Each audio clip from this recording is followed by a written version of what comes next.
판례 지문 OX 강의입니다. 아주 중요하죠. 민법의 큰 축이 두 가지잖아요. 민법 조문하고 그 조문에 대한 대법원 판례. 다만 이 대법원 판례는 크게 한 두 가지 정도로 유형화를 할 수가 있어요. 시험과 관련해서. 하나는 그냥 직관적으로 딱 보면 이거 이렇게 탁탁 이해 암기가 되는 것들이 있고, 또 하나는 이게 아무리 읽어봐도 이게 무슨 말인지 도저히 모르는 그런 판례 지문들이 나오는 경우가 있습니다. 그 중에 두 번째 거, 이런 것들을 좀 위주로 자세하게 설명을 드릴 거고, 나머지 앞에 그냥 쭉 읽으면 탁탁 답을 고를 수 있는 거, 쉽게 말하면 거의 단순 암기 형태의 판례들, 이런 것들은 결론을 딱딱 찍어갖고 잘 나오는 거 위주로 암기한다는 생각하시고 접근해 주시면 되겠습니다. 이 판례 자료집에 있는 지문들은 대부분이 출제가 됐거나 자주 또는 충분히 출제가 앞으로도 가능한 것들만 모아서 기출됐던 지문 형태로 OX를 만들어 놓은 거니까 철저하게 좀 봐주시면 되겠습니다. 그래서 기본소하고 그다음에 기출문제집하고 판례집을 병행해 갖고 계속 순서대로 이렇게 돌리다 보면 여러분께 충분히 되니까 그렇게 여러분들이 접근해 주시면 되겠습니다. 죄송합니다. 이렇게 접근하시면 돼요. 그래서 직관적으로 제가 외우세요 하는 것들은 그냥 쭉쭉 체크하고 넘어갈 거예요. 근데 이제 필요한 것들은 옆에 판서를 통해서 왜 이런 판례가 나왔는지 그걸 여러분들이 이해를 하셔야 됩니다. 다만 이제 그런 것 중에서도 설명을 드려도 도저히 이해가 안 되는, 또 우리 시험 범위를 벗어나는 대법원 판례를 문제화한 것들도 왕왕 있습니다. 그런 것들은 한 번 듣고 한 귀로 듣고 한 귀로 흘리세요. 아시겠죠? 그런 거 따로 말씀을 드릴게요. 자, 민법 총칙 첫 번째 나오는 게 법률의 목적. 자, 법률의 목적이 갖춰야 될 유효 요건이 확정성, 가능성, 적법성, 사회적 타당성이죠. 그 중에서 판례가 많이 나오는 게 적법성과 관련된 거죠. 특히 적법성에서 효력 규정과 단속 규정을 구별해야 되는 거죠. 대법원이 구별하는 거죠. 효력 규정을 위반하면 무효죠. 그러나 단속 규정을 위반하면 처벌만 될 뿐 무효가 아니죠. 시험 문제가 보통 뭐라고 나와요? 다음 중 유효한 것은 이렇게 나오거나 이러이러한 규정에 위반하는 행위는 무효다, 유효다라고 출제가 되거나, 자, 그 중에서 단속 규정으로 출제되는 것들이 몇 개 있어요. 그 중에 하나가 분양권 전매 행위 제한 규정, 단속 규정입니다. 외우세요. 단속 규정 위반하면 처벌이 될 뿐 무효가 아닙니다. 그러니까 X죠. 자, 이 단속 규정에 해당되는 거 외울 게 더 있어요. 참조 1번에 중간생략 등기 금지 규정 1번, 2번. 그다음에 3번 주택조합원의 자격기재 권한 주택법, 이거 예전에 한번 나온 적이 있어요. 근데 지금 이 참조에서는 1번, 2번 정도만 기억하시면 돼요. 다만 2번에서 조심하실 게 토지거래 허가구역에서의 중간생략 등기는 무효죠. 그거는 토지거래 허가제도라는 강행 규정을 위반했기 때문에 무효인 거예요. 아시겠죠? 자, 2번 이것도 단속 규정이죠. 최근에 출제가 되죠. 개업공인중개사가 임대인으로서 직접 중개 의뢰인과 체결한 임대차 계약이라고 되죠.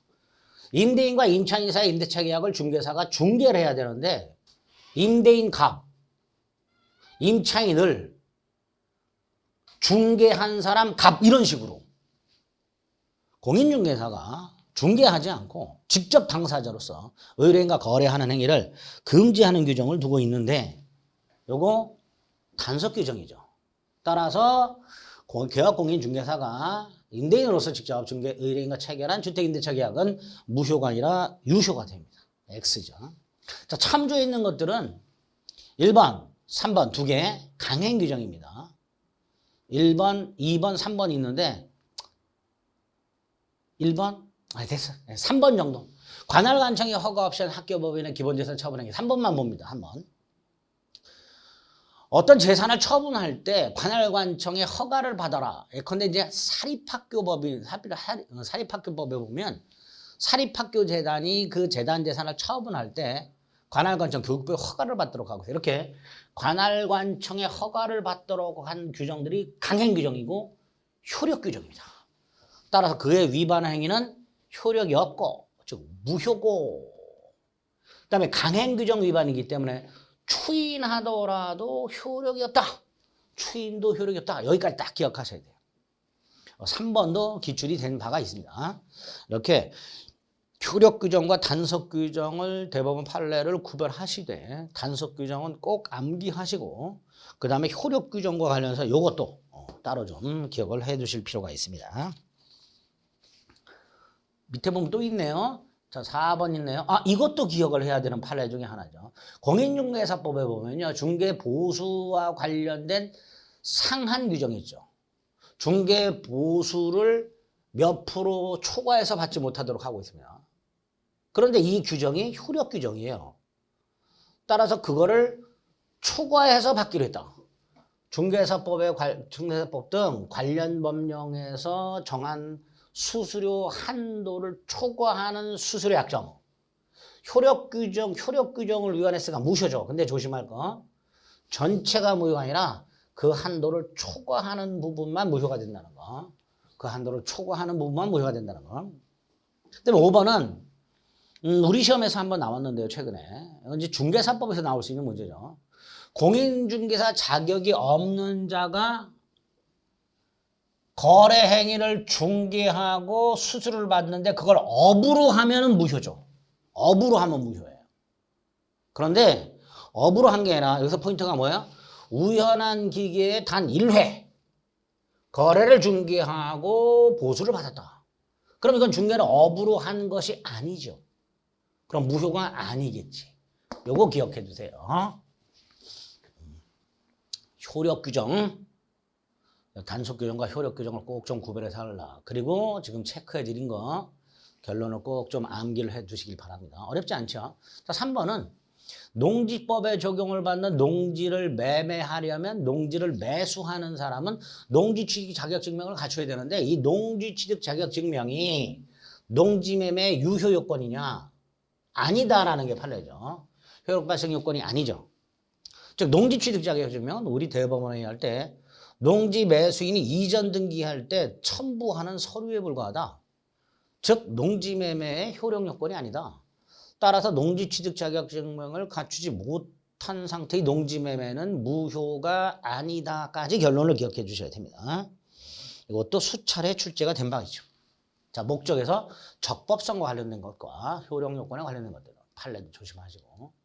그다음에 중요한 게 이제 반사의 질서 행위죠. 반사의 질서 행위에서는 제일 중요한 게 반사의 질서 행위 여부.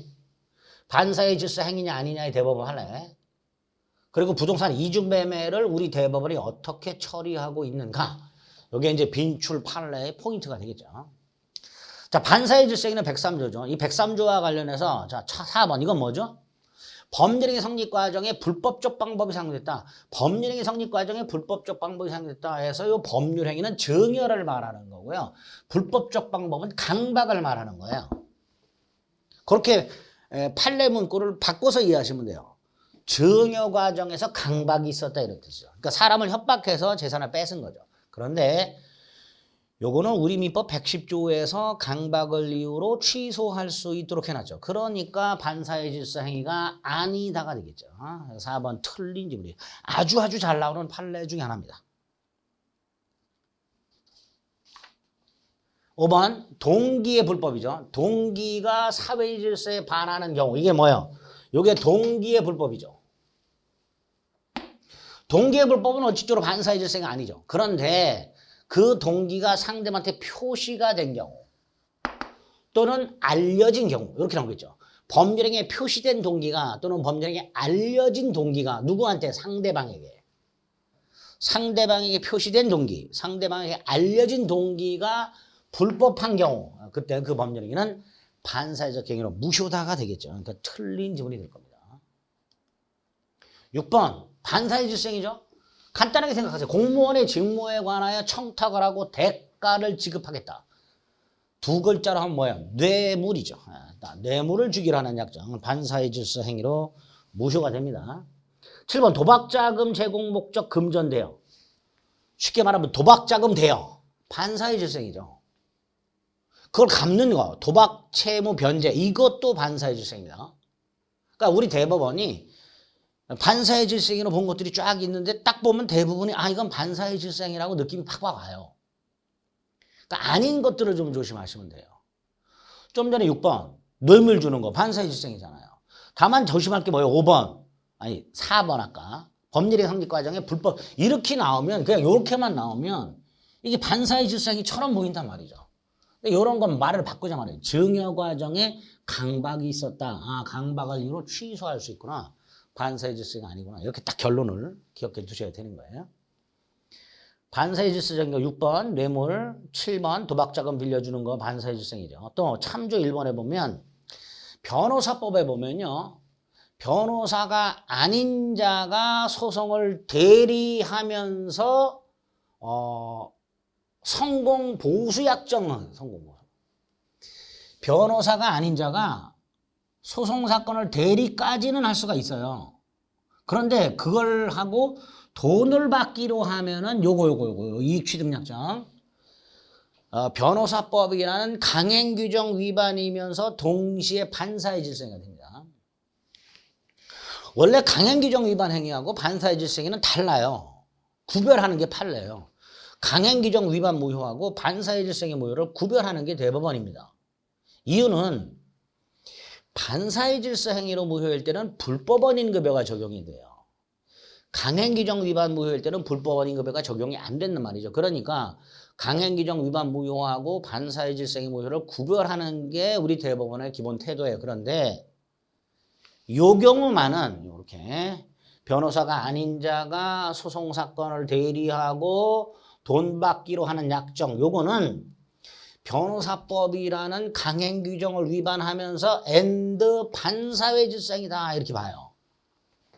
변호사법이라는 강행 규정 위반 행위면서 엔드 반사회 질서행위. 자, 문제가 요 대리하는 자가 소송 비용을 대납을 하고 뭐 인지대금이라든가 송달료 같은 것들 그걸 나중에 돌려받기로 약정했어요. 그러니까 쉽게 말하면 실비 반환 약정이죠.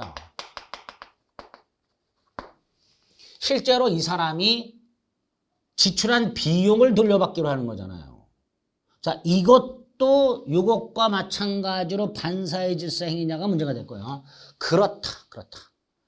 요 실비 반환 약정, 대납하는 소송 비용을 종료 후에 반환받기로 하는 약정과 이익 취득 약정은 하나, 일체다, 일체.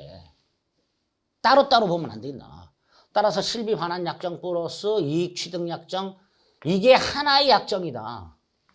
그러니까 전체적으로 반사의 질서에는 모른다. 자, 이건 시험에 이렇게 나올 수 있죠. 대납하는 소송 비용을 소송 종료 후에 반환받기로 하는 약정은 특별한 사정이 없는 한 이익 취득 약정과 따로 떼서 효력을 달리한다고 볼 것이다. 이런 식으로 지문이 나올 수가 있어요.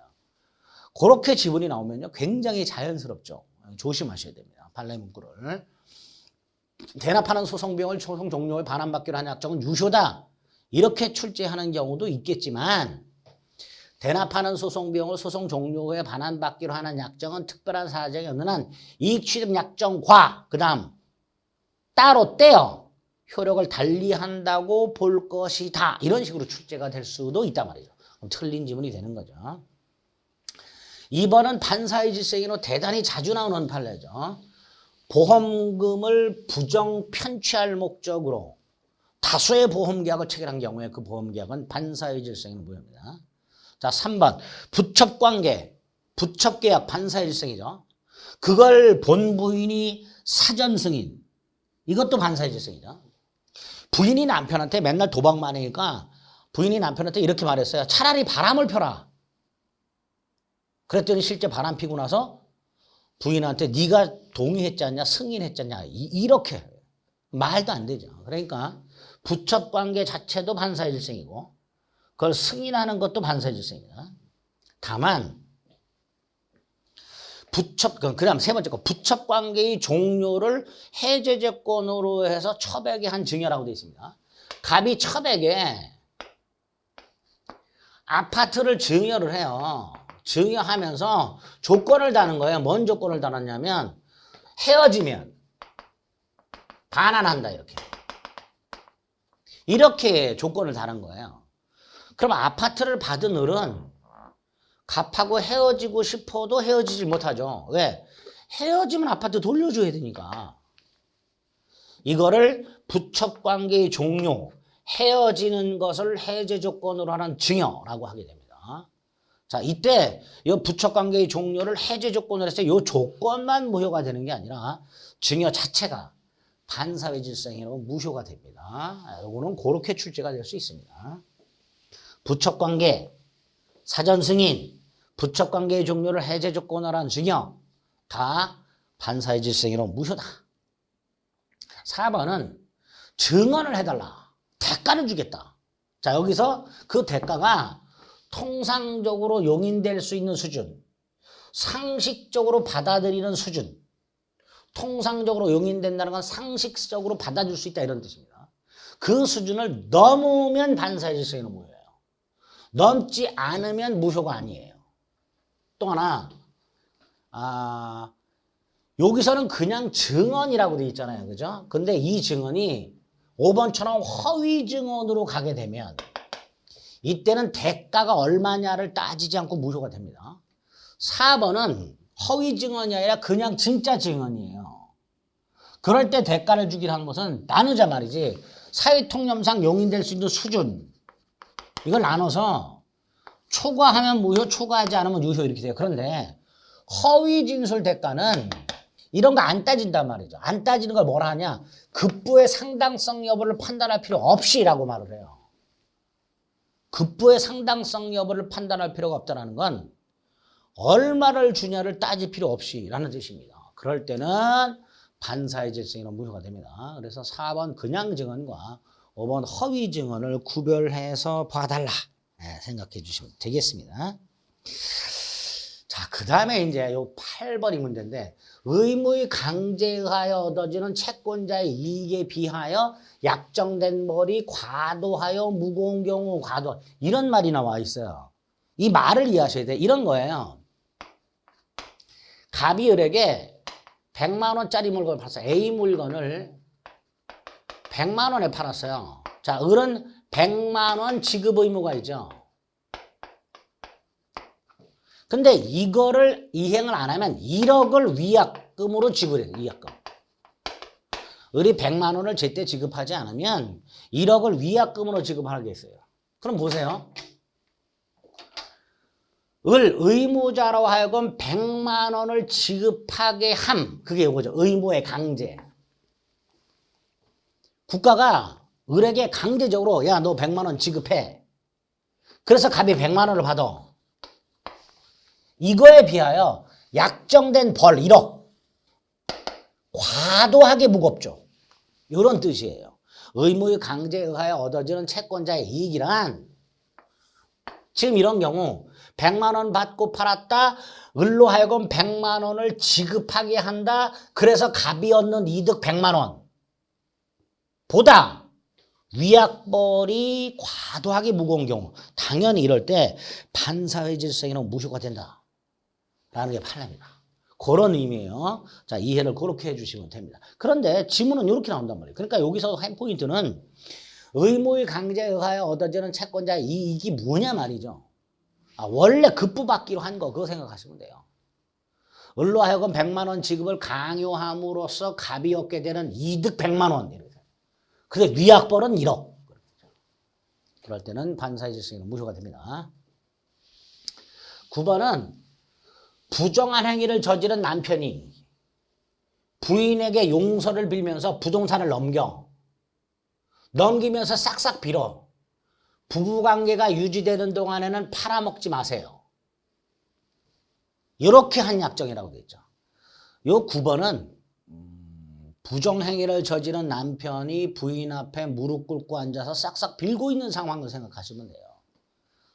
용서해달라, 부동산 줄게, 대신 이거 팔지는 말아줘. 반사의 질서가 아니다 말이죠. 반사의 질서가 아니게 됩니다. 자주 등장하고요. 자, 10번 아주 중요하죠. 강제 집행을 면할 목적으로 부동산에 허위의 금지당권, 허위라는 말이 나오거나 가장매매 어쩌고 저쩌고 나오거나 그러면 108조 허위 표시로 무효가 됩니다. 반사회 질서에는 무효가 되는 게 아니라 108조 허위 표시로 무효가 됩니다. 우리 대법원 판례 할 때 반사회 질서 행위가 아닌 것들을 꼭 외워야 될 게 몇 개 있는데 그 중에 하나가 10번이죠. 또 하나가 참조 2번이죠. 참조 2번 아까 봤죠. 법률 행위 증의로 바꿔놨잖아요. 제가. 성립과정에 강박, 즉 불법적 방법이 사용됐죠. 또는 이 강박이나 불법적 방법이라는 말 대신에 국가의 위헌적 공권력 행사라고 나오기도 해요. 쉽게 말하면 국가가 협박을 한 거예요. 그래서 국민의 재산을 뺏은 거예요. 자, 이런 경우에도 반사의 질서 행위는 아니죠. 즉 이런 경우에도 강박을 이유로 취소할 수 있을 뿐 반사회 질서는 아니다라는 게 판례입니다. 1번은 반사회 질서 아니에요. 양도세를 회피할 목적으로 그 다음 실제 거래된 것보다 낮은 금액을 계약서 작성. 이게 뭐예요? 다운 계약서죠. 이건 반사회 질서가 아니죠. 그래서 10번과 참조 2개 반사회 질서이 아닌 거 대법원 판례 꼭 기억하셔야 됩니다. 11번은 금전소비대차 계약이라고 돼 있죠. 돈 빌리는 거예요. 이율이 있습니다. 이율이 사회통념상 허용되는 한도를 초과하여 현저하게 고율. 예컨대 연 1000% 뭐 이런 거예요. 자, 그럼 보세요. 금전소비대차 계약이 있죠. 그다음에 이자를 얼마 주기로 하는 약정이 있죠. 자, 이때 이 소비대차 계약은 유효입니다. 그다음에 이율 약정은 전부가 무효가 아니라 초과 부분이 무효예요. 사회통념상 허용 한도 연 24%. 그죠? 현재 법상 이자 최고가 24%잖아요. 이게 사회통념상 허용 한도라고 생각하시면 돼요. 그걸 초과했잖아. 자, 이때 구별해서 기억하셔야 돼. 금전 소비대차 계약 유효입니다. 그 다음에 이율 약정이 있을 거 아닙니까? 이자 약정이 있을 거 아니에요. 이 이자 약정 중에서 초과 부분만 무효가 됩니다. 초과 부분만. 자, 문제는 이 초과 부분을 채무자가 변제를 했어요. 근데 이 초과 부분이 반사회 질서행위로 무효잖아요. 따라서 채무자가 돈 이자를 지급한 것은 불법 원인급여가 되느냐의 문제가 생기는 거예요. 불법 원인급여라면 반환 청구를 못 하잖아요. 그런데 우리 대법원은 돈을 빌린 차주와 돈을 빌려준 대주, 사채업자 생각하시면 돼요. 요 두 놈 중에서 요 대주의 불법이 훨씬 크다. 따라서 차주가 대주에게 지급한 초과이자 반환 청구할 수 있다라는 게 판례입니다.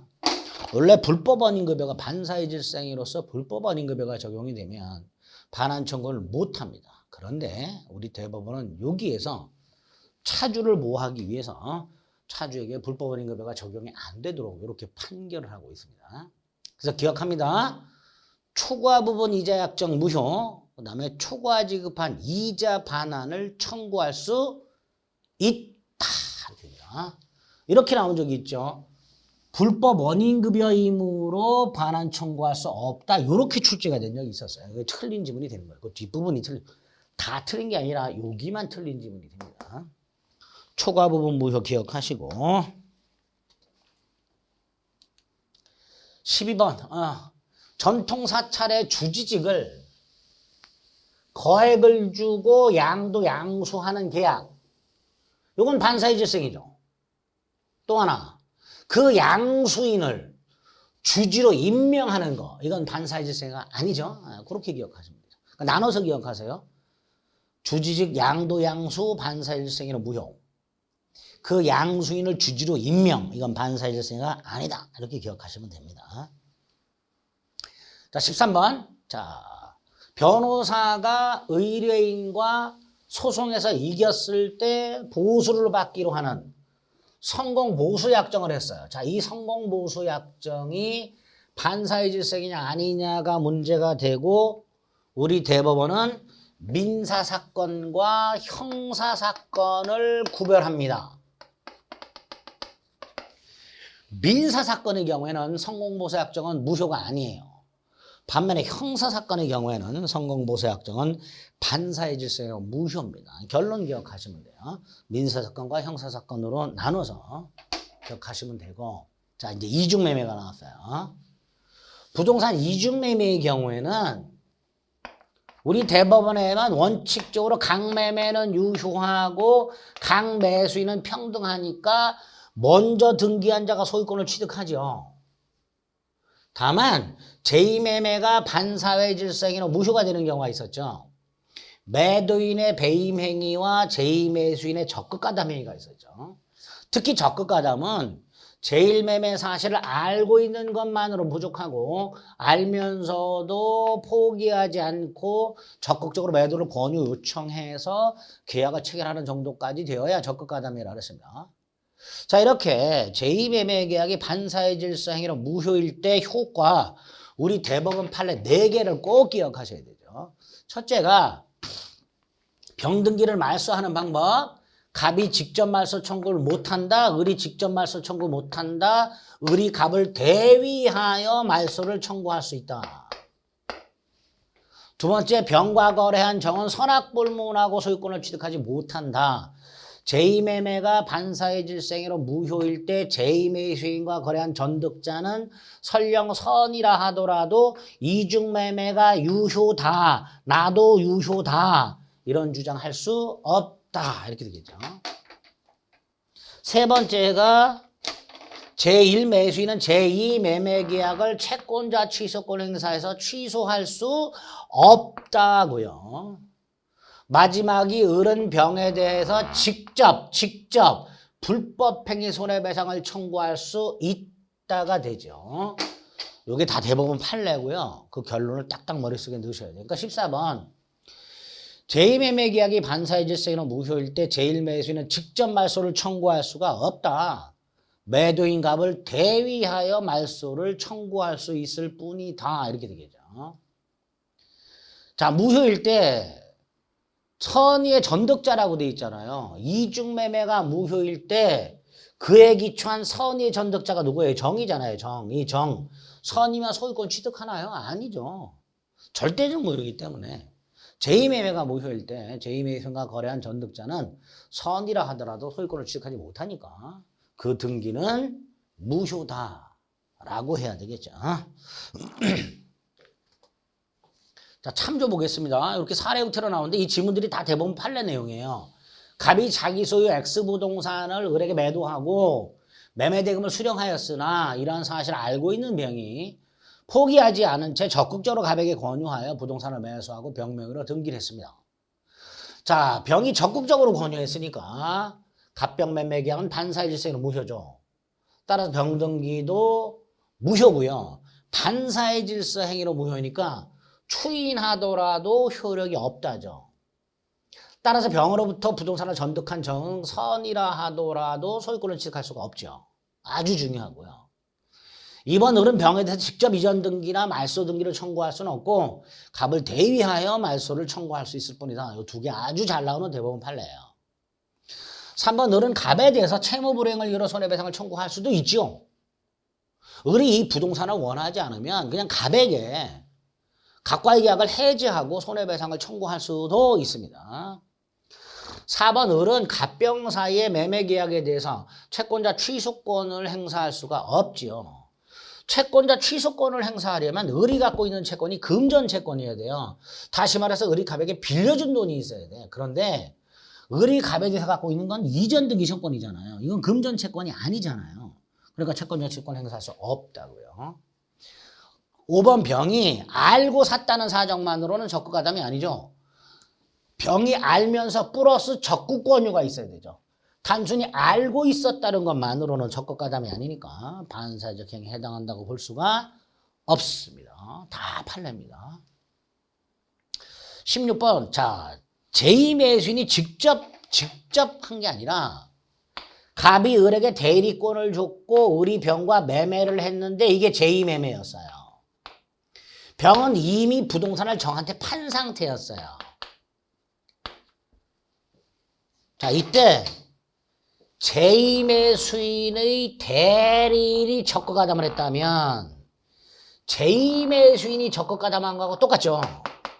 그러니까 제2매수인의 대리인이 매도인 병의 배임행위에 적극가담했다면 본인, 얘가 뭐예요? 제2매수인이죠. 본인인 제2매수인이 그러한 사정, 뭐죠? 대리인이 적극가담했다는 이 사정을 몰랐다 하더라도 그 대리인에 의한 제2매매는 반사회 질서에 해당된다. 이렇게 되겠죠. 대리인의 적극가담은 본인의 적극가담하고 똑같다. 이렇게 될 겁니다. 자, 그다음에 이제 불공정한 행위가 나왔죠. 백사조 폭리 행위고요. 불공정한 행위는 요건, 그다음에 입증 책임, 적용 범위, 조문 딸랑 요거 하나에다가 그 의미에 대해서 대법원 판례가 굉장히 많이 나와 있죠.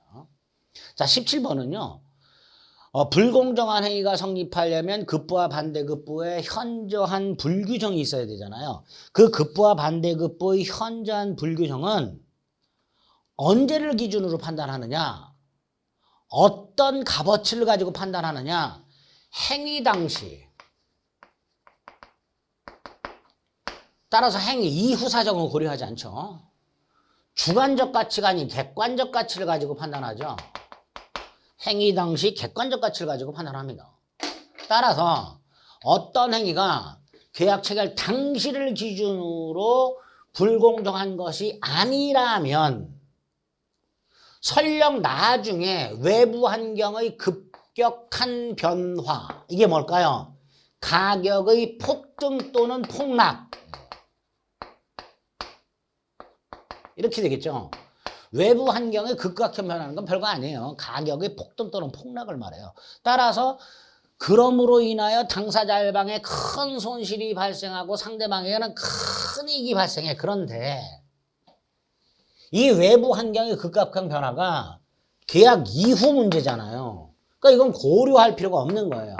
그래서 결론, 계약 체결 당시를 기준으로 불공정한 것이 아니라면 전체적으로 불공정한 계약이 아니다가 되는 거죠. 그러니까 뒤에 사후에 외부 환경의 급격한 변화로 인해서 큰 손실이 발생, 상대방 큰 이익이 발생, 이런 말은 수험생들을 현혹하는 표현들이란 말이죠. 그런 걸로 속아 넘어가게끔 그렇게 출제를 하게 됩니다. 틀린 지문이 됩니다. 자, 현저한 불균형, 불공정한 행위가 성립하려면 급부와 반대급부 현저한 불균형이 있어야 되는데 17번 행위 당시를 기준으로 하고요. 두 번째 무슨 값어치를 가지고 판단한다고요? 주관적, 당사자의 주관적 가치가 아니라 거래계의 객관적 값어치. 이렇게 되겠죠. 당사자의 주관적 가치가 아닌 거래계의 객관적 가치. 요거 가지고 판단해야 되겠죠. 자, 19번 불공정한 행위가 성립하려면 요건 중에 하나가 뭐예요? 피해자는 궁박, 경설 또는 무경험해야 되잖아요. 궁박, 경설 또는 무경험이니까 모두 구비돼야 되는 요건이 아니라 일부만 갖추면 되죠. 그 다음에 궁박이란 급박한 곤궁을 말하는데 이거 경제적으로 곤궁한 경우뿐만 아니라 정신적, 심리적 원인에 기인한 것을 포함하죠. 그런데 뭐 이렇게 나오죠. 경제적 원인에 기인한 것만을 의미한다. 이렇게 하는 건 틀린 지문이죠. 정신적, 심리적 원인에 기인한 것을 포함하게 됩니다. 자, 무경험. 우리 대법원이 뭐라 그래요? 무경험이란 해당 영역의 경험 부족을 말하는 게 아니라 일반 거래 경험 부족을 의미하죠. 네, 틀렸죠. 일반 거래 경험 부족이라는 건 이런 뜻이죠. 대부분의 사람들이 경험한 것을 경험하지 못한 상태. 이게 일반 거래 경험 부족이죠. 대한민국 사람들은 대부분 ATM기에서 돈을 찾아본 경험이 있잖아요. 근데 나는 한 번도 ATM기를 써본 경험이 없어요. 이런 무경험을 말하는 거예요. 일반 거래 경험 부족. 반면에 대한민국 사람들의 대부분은 번지점프 경험이 없죠. 번지점프 같은 그런 걸 특정 영역의 경험. 근데 이 특정 영역은 대부분이 경험 부족이에요. 따라서 이건 무경험이라고 안 하는 거예요. 다 경험한 적이 없으니까. 다 그거를 104조에서 말하는 무경험이라 그러면요. 대한민국 사람들은 다 무경험이 되는 거예요. 그러면 안 되잖아요. 그러니까 무경험이란 거래 일반 경험 부족을 말하는 것이다. 특정 영역의 경험 부족을 말하는 것이 아니다. 이것도 문구를 아주 자주 출제합니다. 자, 21번은 피해자가 궁박경설 또는 무경험해야 되는데 이거 아주 잘 나오는 판례죠. 피해자가 직접 거래를 한 게 아니라 대리인을 통해서 거래를 했는데 이게 불공정한 행위가 됐어요. 자, 이때 이 피해자가 아닌 피해자의 대리인의 행위가 불공정한 행위가 되려면 궁박이라든가 경솔이라든가 무경험을 원래는 116조 1항에 따라서 대리인을 기준으로 판단해야 돼요. 대리인이 대리행위 당시에 궁박했는지 경솔했는지 무경험했는지 대리를 기준으로 판단해야 되는데 우리 대법원이 아니다. 궁박만은 피해자 본인 가지고 판단해라. 경솔 무경험은 대리인 기준으로 판단해라. 이렇게 판결한 바가 있습니다. 왜 이렇게 판결했는지는 생각할 필요가 없어요. 그래서 판례 결론을 암비하다라 그랬죠. 궁본 경무대 이렇게 궁박은 본인 기준 경솔무경험은 대리인 기준 꼭 기억하셔야 될 판례입니다. 22번 불공정한 행위가 성립했을 때 성립하는 경우에 추정의 문제가 있어요. 급부 반대급부가 현저하게 균형을 잃어서 갑이 10억짜리 땅을 1,000만 원에 팔았어. 그럼 사람들은 야 갑은 바보 아니야? 이거 뭐가 그렇게 급했을까? 뭐 이렇게 상상할 거 아니에요. 그걸 그대로 소송에 적용해서 급부와 반대급부가 현저하게 규정을 잃었을 때 피해자의 궁박 등이 추정이 될까의 문제가 생기는 거예요. 추정되지 않습니다. 앞으로 판례 문구든 뭐든 추정된다라는 말이 나오면 증명되었다라고 바꾸셔야 돼요. 근데 급부와 반대급부가 현저하게 균형을 잃었다. 그럼 그 사실만으로 피해자는 궁박했다는 게 증명될까요? 아니잖아요. 갑은요, 자기 마음이에요. 10억짜리 1,000만 원 받고 팔 수도 있어요. 하나도 궁박하지 않고 경솔하지도 않고 경험이 없는 것도 무경험도 아니지만 갑이 10억짜리 1,000만 원에 팔 수 있잖아요. 따라서 급부와 반대급부가 현저하게 균형을 잃었다 해서 갑이 궁박했구나 경솔했구나 무경험했다라는 게 증명된 거는 아니란 말이죠. 즉 추정되지 않는다 이렇게 됩니다. 꼭 기억하셔야 될 판례죠. 역시 참조는 적용 범위와 관련된 거죠. 증여나 기부 같은 걸 무상행위라고 하죠. 급부만 있지 반대급부가 없죠. 따라서 불공정한 행위가 될 수가 없죠.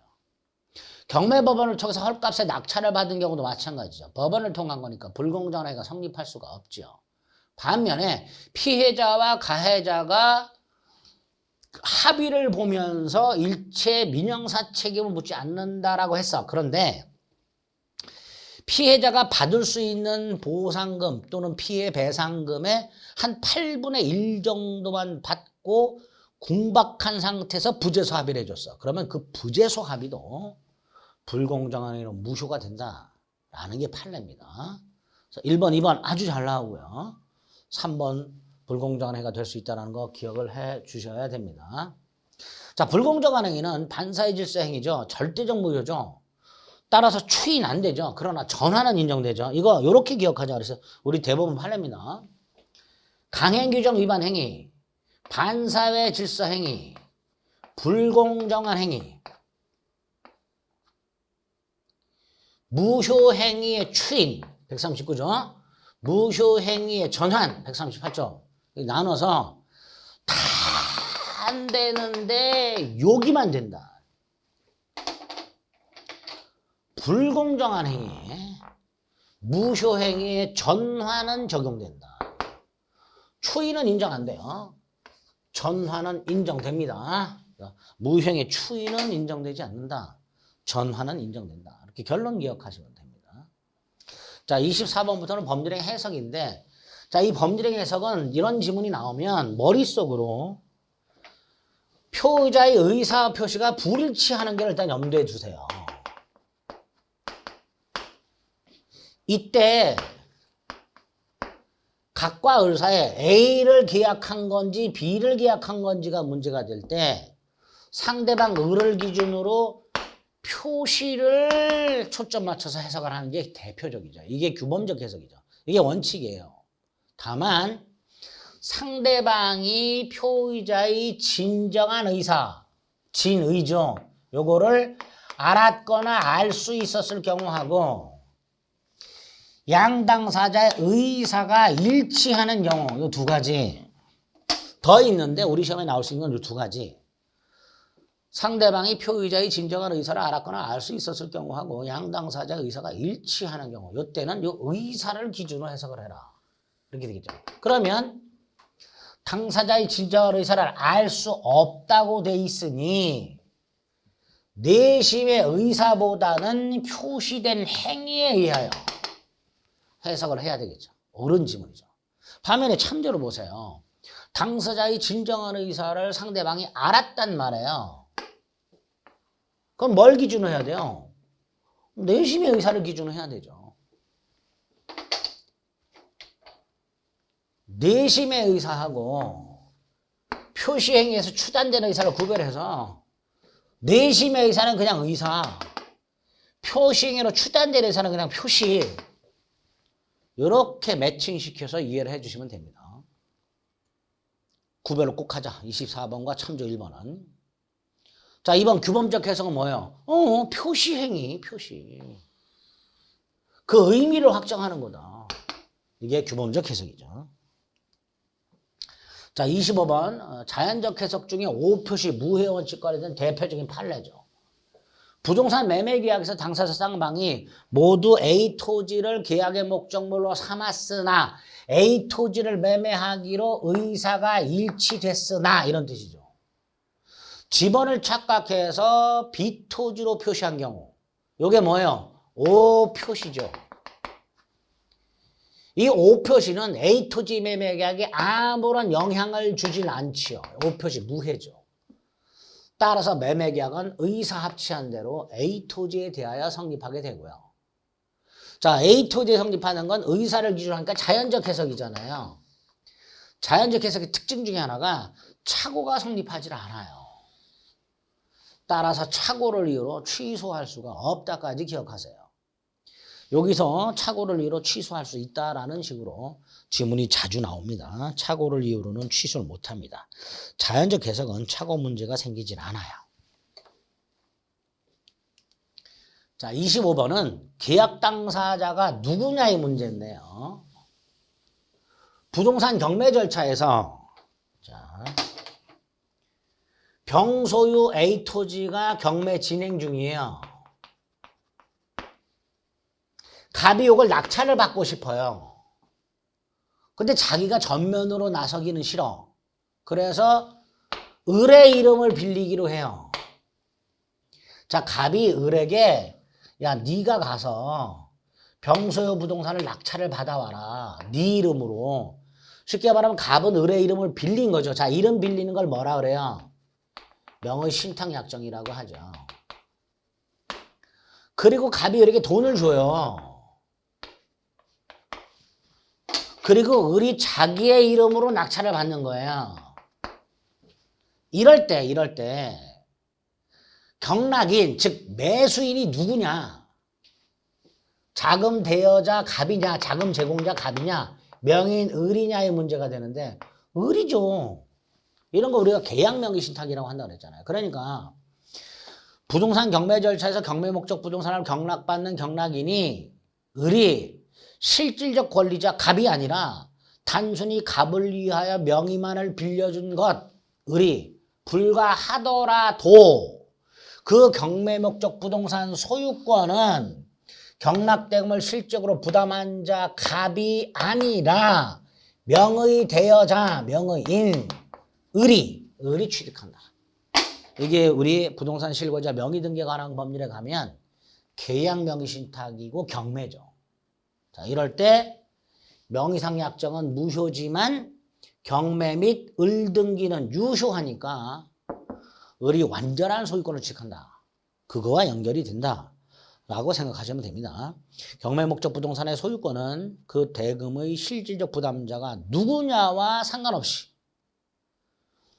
명의인이 적법하게 취득한다. 기억하시면 되겠습니다. 자, 그 다음에 이제 의사표시와 관련돼서 의사표시에서 나오는 판례들은 그렇게 어렵진 않아요. 비진위 표시에서 진위의 개념, 허위 표시에서 가장매매하고 가장행위, 은닉행위 판례. 그 다음 조금 어려운 게 108조 2항의 제3자에 해당한다, 해당하지 않는다에 대한 대법원 판례. 우리나라 대법원이 얘는 108조 이항의 제3자다. 얘는 아니다. 그거 구별하는 거. 이런 것들을 위주로 내죠. 착오는 중요분의 착오인지 아닌지, 중대한 과실이 있는지 없는지, 중요분에 관한 입증 책임, 중대한 과실에 대한 입증 책임, 이런 것들, 그런 것들 위주로 나오게 된단 말이죠. 사기 강박은 위법성, 기망의 위법성, 강박의 위법성, 그 다음에 제3자의 사기 강박과 관련된 판례, 뭐 이런 것들 위주로 판례가 나오게 됩니다. 자, 먼저 비진의 표시가 나와 있죠. 107조 1항. 의사 표시는 의사를 표시한 사람이 지인이 아님을 알고 한 것이라도 표시한 대로 그대로 효력이 있다. 지인이 아님이 뭐죠? 의사 표시의 불일치죠. 상대방이 표의자의 지인이 아님을 의사 표시가 불일치함을 알았거나 악의, 알 수 있었다. 과실, 그럼 무효로 한다. 단 전항의 무효는 선의 무과실 아니고 선의의 제3자에게 대응하지 못하게 되죠. 이게 비진의 표시죠. 자, 여기서 비진의 표시에서 말하는 진의. 을이 갑을 강박을 해서 갑이 을에게 A 물건을 증여를 해요. 뺏겼어요. 갑은요, A 물건을 뺏긴다고 생각해요. 꼭 되찾아야지 이런 생각을 할 거예요. 그런데 일단은 강박을 당하고 있고 살아나가야 되잖아요. 그래서 일단 주겠다고 하자. 이렇게 마음을 먹는 거예요. 그리고 줘요. 이때 재산을 강제로 뺏긴다, 되찾자 하고 일단 주겠다고 마음 먹은 것 중에서 어떤 게 진이냐, 밑에 게 진이다, 위에 건 본심이다. 그래서 주겠다고 마음 먹고 줬으니 의사 표시는 일치한다. 그리고 나중에 갑은 강박을 이유로 취소해서 되찾아라. 이런 취지예요.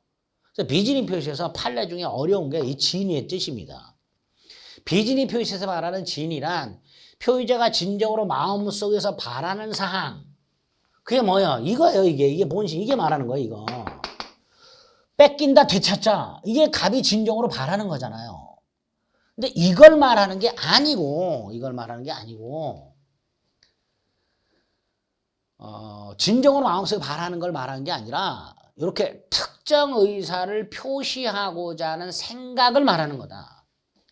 비진의 표시에서 말하는 진이란 재산을 강제로 뺏긴다, 되찾아야지라는 표의자가 진정으로 마음속에서 바라는 사항, 본심을 말하는 게 아니라 일단 주겠다고 마음먹은 것, 특정한 의사를 표시하고자 하는 생각을 의미한다. 왜? 그게 지금 최선이라고 생각하는 거예요.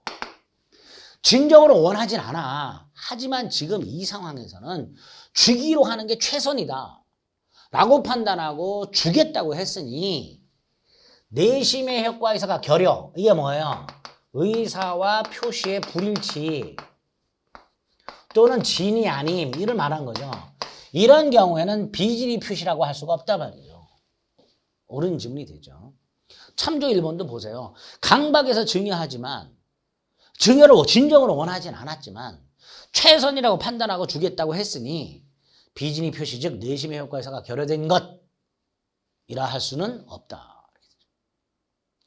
내심의 효과사가 결여된 것 이퀄 의사표시의 불일치 이퀄 진이 아님 이퀄 비진이, 이렇게 생각하시면 돼요. 그 비진이라 할 수가 없다, 이런 뜻이죠. 2번도 마찬가지죠. 의사를 표시한 사람이 증여를 하기로 마음을 먹고 증여를 한 이상 재산을 강제로 뺏긴다, 되찾자가 본심이라 하더라도 일단 강박에 의해서 증여를 하기로 하고 증여 의사를 표시했으니까 비진의 표시는 아니다가 되는 거죠. 비진의 표시에서 이 진위와 관련된 요 판례 아주 중요합니다. 3번. 자, 이것도 이제 비진의 표시와 관련된 판례인데 대출을 받을 수 없는 갑이 있었어요. 그 갑이 을에게 야, 은행하고 얘기가 됐으니 네 이름으로 대출을 받아와라. 학교 법인 판례인데요. 사립학교 법인이 직원에게 네 이름으로 대출 받아오라고 시킨 거예요. 그래서 직원이 울며 겨자 먹기로 은행 가서 직원 이름으로 대출을 받아왔어요. 이게 비진의 표시냐의 문제가 생겼는데 비진의 표시 아니다라는 거죠. 다시 말해서 명의를 빌려준 을 채무부담 의사가 없다고 할 수는 없다. 즉 채무부담 의사가 있다. 채무부담 의사가 없다면 비진인데 채무부담 의사가 없다고 할 수는 없으니 비진이라 할 수는 없다. 이렇게 되겠죠. 참조 1번 은행 대출 한도를 넘은 갑을 위해서 을이 은행 대출 약정서에 주채무자로 서명 날인했고 은행도 이러한 사정을 알았다 하더라도 상관없다. 을은 비진이 표시가 아니다. 을이 주채무자다. 만약에 이게 비진이 표시고 병이 알았다면 무효가 되는 거 아니에요. 근데 이건 비진이가 아니란 말이지. 따라서 은행이 설령 알았다 하더라도 이 대출 약정은 무효가 아니고 명의인 을이 주채무자가 되는 거예요. 2번도 마찬가지죠. 계속 반복적으로 이렇게 판결합니다. 대출 절차상 편의를 위해 명의를 빌려준 자는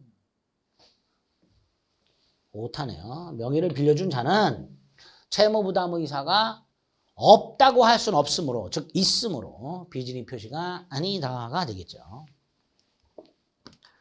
자, 비진이 표시는 107조는 공법행위에 적용된다 안 된다? 안 되잖아요. 따라서 사립대 교수가 거짓 사직서를 냈을 때는 107조가 적용되지만 국립대 교수, 공무원이 거짓 사직서를 냈을 때는 상대방이 알았는지 여부를 묻지 않고 사직효과는 그대로 발생을 하죠. 또 이 비진이 표시 107조는 대리권 남용의 경우에도 적용이 되죠. 대리권 남용. 예를 들어서 금융기관이 있고 직원이 있어요. 금융기관이 본인이고 직원이 대리인이에요. 예금 계약을 해요. 예금주하고. 그런데 금융기관 직원이 예금을 받아가지고 횡령을 했어요. 이런 걸 대리권 남용이라고 해요. 근데 예금을 받아서 설령 횡령을 했다 하더라도 갑은 예금에 대해서 책임을 져야 되잖아요. 즉 원칙적으로 갑에게 유효한 거예요. 다만 을의 이 배임적 의도 횡령할 것이라는 걸 상대방이 알았거나 알 수 있었다면 107조 1항 단서를 유추 적용해서 상대방이 알았거나 알 수 있었을 경우에는 107조 1항 단서를 유추해서 본인은 책임을 지지 아니한다. 결국 107조는 공법행위에는 적용이 안 되지만 대리권 남용에는 유추 적용된다. 이렇게 적용 여부에 관련된 판례가 출제가 될 수 있게 됩니다. 5번 퇴직금 중간정산 합의가 근로자의 적극적 요구에 따라서 이루어진 것은 아니지만 그 다음에 포인트가 뭐예요? 근로자의 자유로운 의사에 따라서 이루어졌어요. 근로자가 목돈이 필요해서 회사에다가 혹시 퇴직금 중간정산 받을 수 있나요? 적극적으로 한 건 아니야. 하지만 근로자가 고민하다가 퇴직금 중간정산 받기 위해서 회사에 요청을 한 거죠. 해주세요라고 떼를 쓴 건 아니야. 가서 중간정산 받을 수 있을까요? 그랬더니 회사가 아, 네요. 그래요? 아, 그럼 받아야지. 따라서 이건 무효가 아니겠죠. 비진이 표시도 아니고. 참조. 동일한 기업에서 근로자가 스스로의 필요나 판단에 따라서 자유로운 의사에 따라 사직서 제출. 역시 뭐예요? 비진이가 아니겠죠. 근로자가 목돈이 필요해서 퇴직금 중간정산 받는 경우 있잖아요. 그럼 퇴직금 중간정산 받으려면 사직서를 내야 되잖아요. 그게 비진이냐의 문제가 생기는 거예요. 아니다라는 거죠. 퇴직금 중간정산 받을 생각이 있는 거잖아요. 따라서 이때 사직서 제출은 비진이 표시가 아니게 됩니다.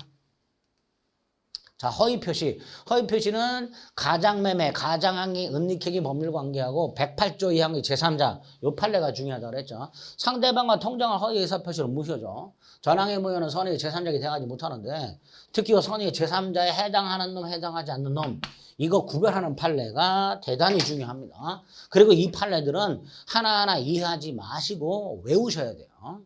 자, 6번은 우리 좀 전에 갑을 위해서 을이 자기의 이름으로 대출받는 경우 이건 비진이도 아니고 허위 표시도 아니라 그랬죠. 그런데 우리 대법원 판례 중에 요 명의인이 너무너무 불쌍해서 안 되겠다. 얘 좀 보호를 해줘야 되겠다 해서 극히 예외적인 판례가 하나 있어요. 그게 뭐냐? 6번이에요. 뭐라고 얘기하냐면 갑의 대출 한도를 피하기 위해서 금융기관 은행과의 양해하에 을의 이름으로 대출한 경우, 자, 요때는 요 양해가 뭐냐? 양해가 우리 대법원에 하면 통정, 통모가 되는 거예요. 결국 요런 경우에는 이 대출 약정은 허위 표시로 무효가 됩니다.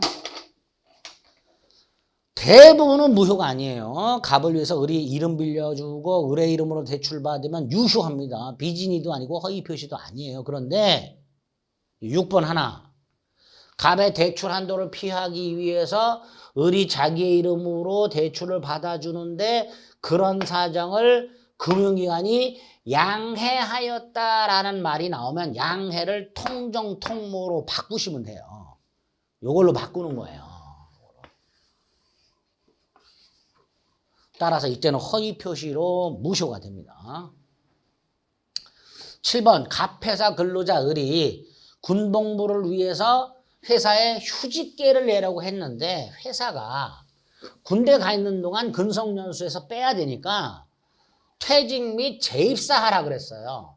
그래서 을이 부득 회사의 방침대로 퇴직했다가 재입사했는데 이게 비질이죠. 을의 원래 이사는 휴직이잖아요. 따라서 퇴직 및 재입사는 비질이고 회사가 알잖아요. 따라서 이건 무효가 된다 이렇게 되는 거죠. 허위 표시로 무효가 된다. 이렇게 되겠죠. 8번 실제로는 전세권 설정 계약을 체결하지 아니하였어도 임대차 계약에 기초한 보증금 반환 채권을 담보할 목적으로 이런 거예요. 갑과 을 사이에 토지 임대차를 했고요. 을이 갑에게 보증금을 1억을 준 게 있어요. 그런데 문제가 생겨요. 이 땅이 경매가 되었을 때 을은요. 이 땅 경매대가에서 보증금에 대한 우선 변제권이라는 게 없어요. 임차인은. 민법상 임대차에서 임차인은 우선 변제권이 없어요. 따라서 을이 이걸 우선 변제 받으려면 어떻게 해야 되는가? 갑하고 전세권 계약을 하고 전세권을 취득하면 전세권에 기초해서 전세금 우선 변제권 인정된단 말이에요. 그러니까 임대차 계약에 기초한 보증금 반환 채권을 담보할 목적으로 또는 돈을 빌릴 목적으로 임대인과 임차인 사이의 합의에 따라서 임차인으로 전세권 등기를 격려 할 수 있어요. 문제는 실제로는 전세권 설정 계약을 체결하지 않았단 말이에요.